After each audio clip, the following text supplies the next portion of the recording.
किसने नहीं देखे पुष्पा मूवी? बाहुबली? बाहुबली नहीं देखे?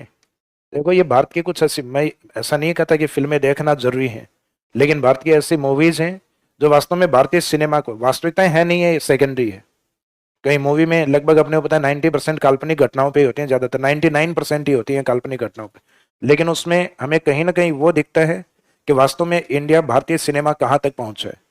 जैसे हॉलीवुड या बॉलीवुड, आप हॉलीवुड के देख लो, वहां तो 99.99 कल्पनाएं हैं। तो अगर हम 99% कल्पनाओं में है, तो वो तो 99.99 कल्पनाओं में है। क्योंकि वहां तो मूवी ऐसी आती है, मार्बल हीरोज की मूवी आती है, और उसमें वो करतब दिखाए जाते हैं जो वास्तव में पॉसिबल ही नहीं है।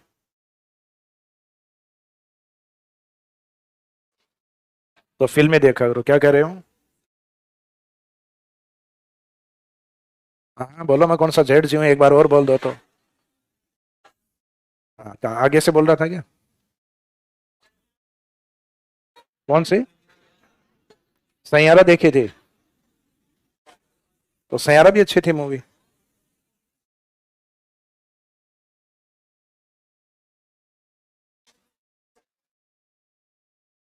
तो लेकिन तुम्हारा प्यार सैयारा जैसा है नहीं।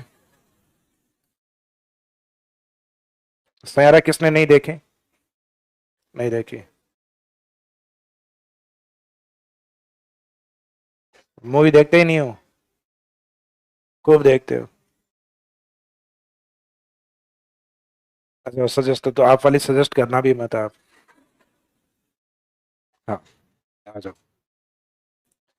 तो अभी वो माइनिंग लिस्ट भी अपनी कैंसिल हो गई है, जगपुरा भूकिया वाली, क्योंकि वहां पे भी मुख्यतः गोल्ड के डिपोजिशन कम मिले, जितना प्रोमिस हमने किया था कंपनियों से कि भाई इतना सोना तो निकलेगा ही निकलेगा, उतना नहीं निकला। तो राजस्थान के अंदर मेटालिक मिनरल्स कम निकलता है, राजस्थान में बाठे ज्यादा निकलते हैं, तो अपनी किस्मत में बाठे लिखे हैं। लेकिन आप वाली में अच्छे हैं, क्यों? क्योंकि आप अच्छी जगह हो। और उससे भी ज्यादा अच्छा है कि भाई मोटिवेशन कहते हैं ना भाई, जैसे आपके पथ पर जो आपके अग्रज जो होते हैं, यानी जो आगे चलने वाले होते हैं, वो कैसे हैं, तो लगभग आप वैसे बन जाते हो। तो यहाँ आपको मोटिवेट करने वाले नंबर ऑफ स्टूडेंट इतने हैं, तो आपको लगता है जब ये व्यक्ति इस स्टेटस से उठ के यहाँ तक आ गया, 10वीं में फेल होके यहाँ पहुंच गया, 12वीं में फेल होके यहाँ पहुंच गया, तो मैं तो फिर भी ठीक ठाक हूँ। मेरे तो 60% थे, मेरे तो 55 थे, फेल तो नहीं था कम से कम। तो इसका मीनिंग आज तक आपका जो मेंटल स्टेटस और जो मार्कशीट स्टेटस जो भी रहा हो, कॉम्पिटिशन एग्जाम में उसका कोई मायना नहीं रखता। आपके चाहे 40 हो चाहे 45 हो, अब वर्तमान की जो स्टडी है आपकी वो, और आपका आने वाला रिजल्ट आपके लिए इंपॉर्टेंट होगा, कि आपकी पुरानी जो जितनी भी असफलताएं उन सबको दो डालेगा वो। चाहे चाहे आप पहले 10वीं 2 बार आपने पास की हो, चाहे 12th आपने 2 बार की हो, वो कोई मायने नहीं रखेंगे। एक अपने बीच में मूवी आई थी, ये 12th फेल, सच्ची घटना पे थी। और 12th से भी पहले अपने 10वीं में फेल अपने ईश्वर सर, यहाँ पढ़ाया है सबने आपको? मोटिवेशन क्लासेस लगे हैं ईश्वर सर के? तो लगेंगे, भीलवाड़ा से हैं सर। और वो बताते हैं कि भाई सबसे पहली बात आते ही वो कहते हैं मैं ईश्वर हूं, मैं ईश्वर हूं। तो उनका नाम ही ईश्वर है। तो काफी स्ट्रगल किया है उन्होंने भी। यानी वो कहते हैं कि मैं अपने पूरे गांव के अंदर ही पहला ग्रेजुएट हूँ, अपनी ढाणी के अंदर पहला 10वीं पास हूँ। यानी उनके जो घर है, गांव है, वो ढाणी जो होती है, कबीला जो होता है, तो उस कबीले में मैं 10वीं के ऊपर पढ़ने वाला पहला व्यक्ति हूँ। और पूरे गांव में मैं फर्स्ट ग्रेजुएट हूँ। और पूरे भीलवाड़ा जिस जोन से वो आते हैं उसमें कहते हैं मैं पहला आईपीएस हूँ। तो वहां तक पहुंचने के लिए उन्होंने बहुत संघर्ष किया। जिन लोगों के साथ वो बैठे हैं, जो उनके रूममेट रहे हैं, वो ऑलरेडी आईपीएस बने। तो इसका मीनिंग वो आईपीएस बने, तो उनके साथ रहने वाला व्यक्ति भी क्या बन गया? आईपीएस। और ये जनरली उस दिन मोटिवेशन के दौरान दलीप सर ने भी कहा था कि भाई आप अपने भविष्य को देखना चाहते हो तो आप अपने दोस्तों को और अपने अग्रजों को देख लो। यानी आप जिनको अपना पथ प्रदर्शक बना के चल रहे हो, भाई अर्जुन अपना पथ प्रदर्शक किसको बना के चले थे? भगवान कृष्ण को। तो भगवान कृष्ण ने उनके नया पार लगा दी। भाई कितने तो कौरव थे और पांडव मात्र संख्या में भी कम थे, सेनाएं भी उनके काफी छोटी थी, लेकिन फिर भी उस महाभारत के युद्ध में विजय किसके हुई? क्यों? क्योंकि उनके पास जो मोटिवेटर जो था, और उनका जो गाइड करने वाला था, वो व्यक्ति ऐसा था। तो इसका मीनिंग आप गाइडेंस के तौर पे कहीं कोई कमी नहीं है आपके पास, ना स्प्रिंग बोर्ड के। हालांकि मैं तो गाइड कम ही करता हूँ, क्योंकि मैं तो ये चाहता हूँ मैं गाइड कर दूंगा तो आप सभी आरएस बन जाओगे, इतनी सीट ही नहीं आती, कहाँ बनोगे फिर? तो इसलिए मैं मोटिवेट करता ही नहीं हूँ। तो मैं ये कहता हूँ हमेशा कि सेल्फ डेडिकेट हुआ करो। क्योंकि डेडिकेशन क्या चीज? कौन? ईश्वर सर, अच्छा। तो वो कहते हैं कि भाई कई बार ये होता है ना कि लाइब्रेरी के अंदर, लाइब्रेरी में भी अलग अलग लोगों के जो है ना टारगेट अलग अलग होते हैं। वो टारगेट बना के अगर आप जो आप सही पकड़े हो, तो कईयों के टारगेट तो वो होते हैं कि जीवन में मेरे 2 आ गए हैं, 3 आ गए हैं, 4 आ गए हैं, तो जब तक मैं सचिन की तरफ 50 नहीं मार दूं मैं नहीं रुकने वाला। तो कईयों के तो वो सिर्फ वो नंबर ऑफ रिलेशनशिप काउंटिंग में रहते हैं। तो आप उस चक्कर में मत रहो। वो जयपुर में रहते हुए ऑफर भी खूब आएंगे, लेकिन ये धीरे धीरे बाद में पछतावा, रिग्रेट बाद में होता है, और इंसान को बाद में ही होता है।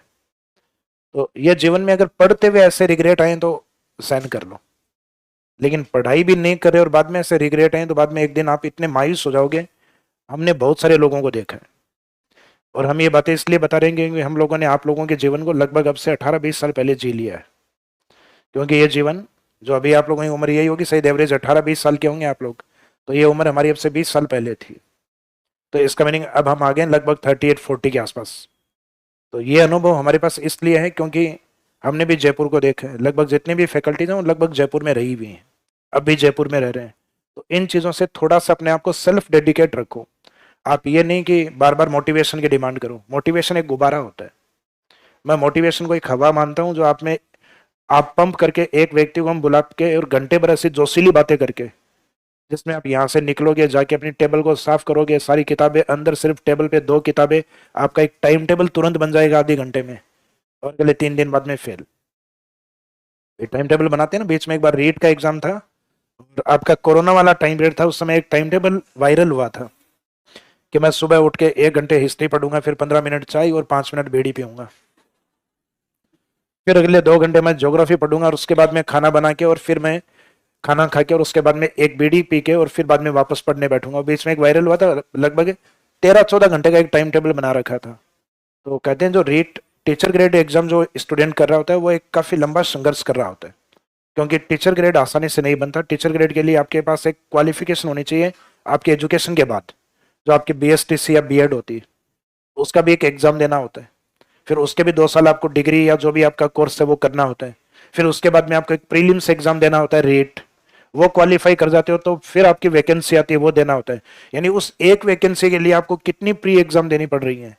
आरएस में, मेंस में तो एक की तो देनी पड़ रही है, आरएस प्रीलिम्स ग्रेजुएशन के बाद। तो वहाँ आपको प्री बीएड यानी बीएड कॉलेज में एडमिशन के लिए फिर बीएड के एग्जाम देने आपको 2 साल तक, और उस बाद में रीट का एग्जाम देना, उसके बाद फाइनली टीचर ग्रेड का एग्जाम। तो वहाँ आपके प्री स्लैब कितने बने हुए हैं? 4 बने हुए हैं। आरएस में सिर्फ आरएस प्रीलिम्स ही बना हुआ है। तो इसका मीनिंग है एग्जाम बहुत ईजी है वैसे निकाला जाए तो, सिर्फ डेडिकेशन और स्टडी मटेरियल। आपके पास जैसा भी मटेरियल, देखो स्टडी मटेरियल कभी 100% नहीं होता। आप ये सोचो कि मेरे पास एक ऐसी कॉपी आ जाए 100% उसी में से आ जाए, ये कॉपी ना तो आज तक बनी है ना भविष्य में कभी बनेगी। तो ये तो आप सोचना बंद कर दो कि स्प्रिंग बोर्ड के नोट्सों से सब कुछ आ जाएगा, लेकिन उतना आ जाएगा जितना आपको चाहिए। जैसे कभी पिछले 1-1.5 साल से जनरली मार्केट में एक हवा सी हो रखी है कि स्प्रिंग बोर्ड के नोट्सों से कुछ नहीं आता। तो कुछ नहीं आता तो ये रिजल्ट कहाँ से है? ये भी स्प्रिंग बोर्ड के ही है। और कुछ नहीं आता तो कोई बात नहीं, आरपीएससी का रिजल्ट नीचे आ जाएगा। इस बार कितना आ गया? तो कारण ये है क्योंकि जितने भी स्टूडेंट पढ़ रहे होते हैं वो सिर्फ एक स्टैंडर्ड और मानक किसको मान के पढ़ रहे होते हैं? स्प्रिंग बोर्ड को। और स्प्रिंग बोर्ड के टीचर्स को ये पता है कि अभी फॉर्मेट अगर चेंज हो रहा है तो हमें नोट्स में कहाँ चेंज करना है हम करेंगे। फिर तो हमें पता है कि पिछली बार हमारे नोट्सों से 2 क्वेश्चन नहीं आए, तो 2 क्यों नहीं आए, तो अगली बार हम एफर्ट्स डालेंगे, क्योंकि हमें रहना है तो हम डालेंगे, नहीं रहना तो हम नहीं डालेंगे। फिर भाई मेरे को ये लगता है कि नहीं, मेरे को तो रिटायरमेंट लेना है 2 साल बाद, तो मैं कुछ भी अपडेट नहीं करवाऊंगा। स्टूडेंट अपने आप धीरे धीरे कह देंगे सर यूं करो, क्लास से बाहर चलो। पिछली बार का हमें पता आपका कितना गया हुआ है, तो आपसे तो कम से कम हम नहीं पढ़ेंगे। तो स्टूडेंट पढ़ रहे हैं तो इसका मीनिंग ये है कि अभी भी हम ट्रेंड में हैं, अभी भी हम अपडेट रहते हैं, अभी भी हम चेंज के अकॉर्डिंग चल रहे हैं। हाँ, हो सकता है कि एक एग्जाम में हम फेल हो जाए। एक एग्जाम आया जिसमें एग्जामिनर ने हमें टारगेट कर लिया कि स्प्रिंग बोर्ड वाली कॉपियां लाओ, हमें यहाँ से क्वेश्चन नहीं बनाने हैं, और कोई भी टीचर है वो यहाँ से क्वेश्चन नहीं बनाएगा। तो ऐसा तो अगर किसी को भी टारगेट कर दोगे तो नहीं बन पाएगा। जैसे पॉलिटी के पेपर में टारगेट किया था, पॉलिटी के पेपर में सिर्फ ना कि टीचर्स को टारगेट किया गया था, जबकि नॉर्थ इंडिया की पॉलिटिकल साइंस की जितनी भी बुक्स हैं उन बुक्स को टारगेट किया गया था। साउथ की कुछ बुक्स से क्वेश्चन बना दिए, और वो भी क्वेश्चन ऐसे बनाए गए फैक्ट वाले नहीं, थ्योरी वाले, कि किसी विचारक ने 2 बातें, साउथ में एक विचारक का नाम लिखा हुआ था, नॉर्थ की बुक्स में नहीं लिखा हुआ था उसका, वहां से 2-4-5 क्वेश्चन टिका के दे दिए, नॉर्थ वालों के नाम ही नहीं सुने हुए। तो इस प्रकार के क्वेश्चन निकाले गए जिसमें बच्चे पेपर में हड़बड़ाहट आके नेगेटिव मार्किंग मोस्टली ने ज्यादा कर दी कि भाई हो ही नहीं रहा तो मरता क्या नहीं करता। भाई मरता व्यक्ति कुछ ना कुछ तो करेगा ना। जब उसको ये लगेगा फेल तो हो ही रहे हैं, चलो 2-4 और टिका दो, तो जो थोड़े बहुत पास भी हो रहे थे वो नेगेटिव मार्किंग से वो भी फेल हो गए। और पॉलिटी में जितनी सीट थी उसमें पास होने वाले कैंडिडेट सिर्फ 6 निकल के आए। तो वास्तव में क्या आरपीएससी का ये रवैया सही था? उसका सिलेक्शन का रवैया नहीं था ये, उसका था रिजेक्शन कि हमें तो सिलेक्ट करना ही नहीं है, हमें तो ये करना है कि जो आए उसको एग्जाम दिलाओ और बाद में उसको कह दो कि नहीं तो योग्य नहीं है। तो इसका मीनिंग ये भी गलत है। जब एग्जाम बोर्ड ने ये तय कर लिया, जैसे कि आजकल आरपीएससी कुछ पेपर ऐसे हैं, जैसे अभी आपका ये पीएसआई का एग्जाम हुआ है ना, टेलीकॉम वाला, तो ये टेलीकॉम वाला भी जिस स्टेटस का पेपर बनना चाहिए था उस वैसा नहीं बना के बहुत ज्यादा टफ बना दिया। तो आप चाहते क्या हो बच्चों से? तो सामान्य सी बातें कि कुछ एक सब्जेक्ट में जहां से एग्जामिनर बाहर नहीं जा पाएगा, जिसमें मैं ये कहता हूँ ज्योग्राफी है, तो ज्योग्राफी में एग्जामिनर बाहर नहीं जा पाएगा क्योंकि वो जितना सोच रहे हैं उतना हम सोच के चल रहे हैं। वो फैक्ट जो लिखवाना चाहते हैं वो हम लिखवा दें।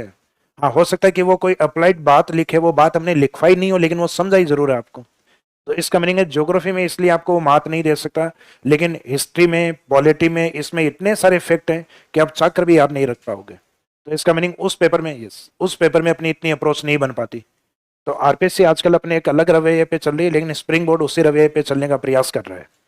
तो अब भी ये नहीं कहते कि हम 100-150 में से 150 हमारे पेपर में से आ जाएंगे, लेकिन ये तय है कि प्रीलिम्स में आपको जो 60 क्वेश्चन चाहिए या जो 70 क्वेश्चन चाहिए, वहां स्प्रिंग बोर्ड के आपको 110 क्वेश्चन मिलेंगे। इन स्प्रिंग बोर्ड फिर भी इस बार भी 118 क्वेश्चन थे, 118 और कुछ आधे आधे क्वेश्चन थे, वो मिला के देखें उसमें मैथ्स काउंट नहीं है, क्योंकि मैथ्स के फॉर्मूले होते हैं, क्वेश्चन नहीं आते हैं। और मैथ्स वाले वो 10-12 क्वेश्चन और काउंट करें तो स्प्रिंग बोर्ड 125 प्लस था इस बार में। लेकिन हमने सिर्फ वो जो हमारी बुक से डायरेक्ट क्वेश्चन मैच हो रहे थे, उसके नवीन जी ने फिर वो एक रील और बनवाई थी, कहीं जमाना आजकल स्टूडेंट्स के बीच में रील वाला है, तो उन्होंने कहा स्टूडेंट्स को कम से कम अवेयर तो करवाओ, जो ये करेंगे स्प्रिंग बोर्ड वाला मैटर कुछ नहीं आ रहा है। तो इससे पहले स्प्रिंग बोर्ड ने अपने आप को कभी प्रूव नहीं किया था कि नहीं आ रहा है। और इस बार एक बड़ा रीजन, सेमिनार नहीं महासेमिनार का भी बड़ा रीजन क्या था कि स्प्रिंग बोर्ड के रिजल्ट है, और ये कोई भी स्टूडेंट है पैसा लेके इतना झूठ नहीं बोलता है। और कई जैसे अभी आजकल कुछ वीडियोस हैं जिसमें वो आपकी देखने की आदत है, हमारी भी देखने की आदत है, तो उसमें कईयों के वो एलिगेशन आते हैं कि अच्छा पैसा लेके अच्छा बोल रहे हो आप, तो हमारे पास कम से कम पैसा तो है, पैसा लेके हम झूठ बुलवा तो सकते हैं, आप बुलवा दो।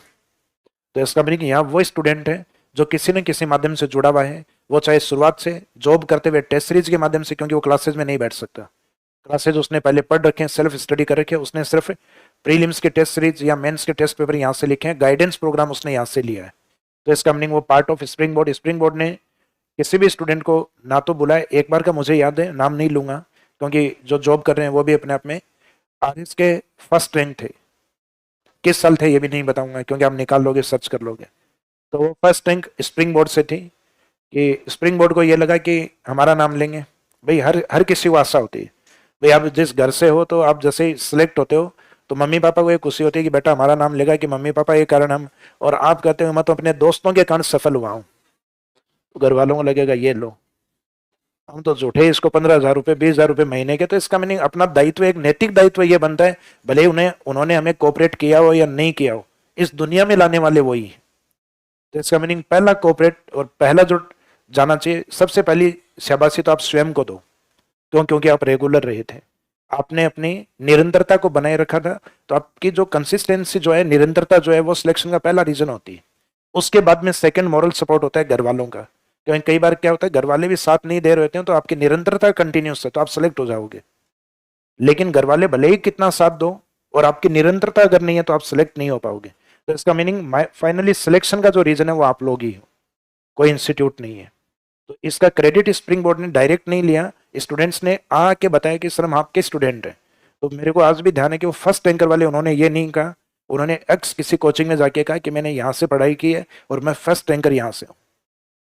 स्प्रिंग बोर्ड ने उस पर कोई क्लेम नहीं किया और नहीं बताया कि हमारे स्टूडेंट थे, उनके रोल नंबर भी थे, क्लासरूम वीडियोस भी थी, सब थे।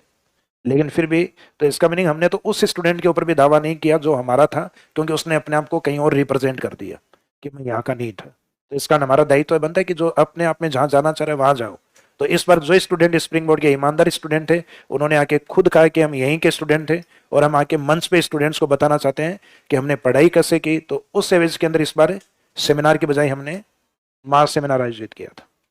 तो इस तरीके से आप सेल्फ डेडिकेट होते हुए पढ़ाई करते रहो, तो भविष्य के लिए आपको शुभकामनाएं। और पहली सीढ़ी जो आपने, हालांकि अब तो बहुत लंबा टाइम हो गया, जो आपने सिलेक्ट कर ली और सही कर ली, स्प्रिंग बोर्ड।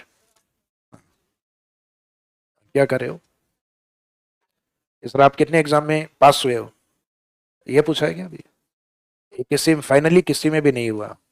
मैं 100% फेलियर हूं और मुझे फेल होने वाले सारे रास्तों का पता है, और मैं उन रास्तों पे आपको नहीं लेके जाऊंगा। तो उसके बाद में जो रास्ते बचते हैं वो सारे सफलता के हैं। Thank you.